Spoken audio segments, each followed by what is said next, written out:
Do you have any students staying with relatives on a guardian visa with a relative that come to your school? We would have, on an approved guardianship visa, we could have some, yes. From And one of those are- those guardian categories. For Correct, correct. correct. Do you do any monitoring there, or how do you manage that?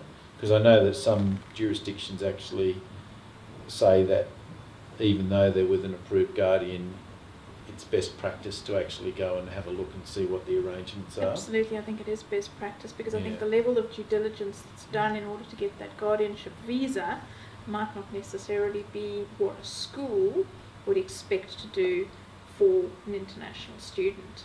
So I think there does need to be another level of due diligence on those to ensure that actually the relative is living in the house, is providing care. Yes, is living in the house. That's a Yes. good one, isn't it? We've all heard Correct. stories where the relative who's the guardian actually goes back to the home country for extended periods of time, so is not in the house providing that guardianship that's correct. required. Interesting scenario that, but it does happen. Yeah. So in some respects, I think those sort of arrangements might actually be more risky than your homestay because there is a lot of rigour around the homestay. To be honest, I think that's absolutely correct. Yeah, you've got much less control over the situation. Absolutely. And it can be quite complicated how you deal with that. Yeah. And I think that again then boils down to the relationship that that student has with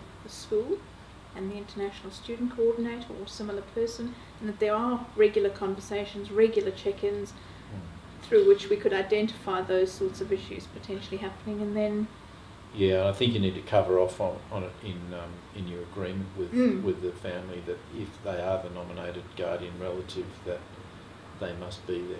They must be residing, and exactly as right. As a condition of enrolment. And that's how we deal with it, that they need to be residing in Australia, in Melbourne, for the duration of the enrolment. But again, there are circumstances where that doesn't happen, and then what do you do from there? You've got to do your work and make sure you follow the code requirements and all of that.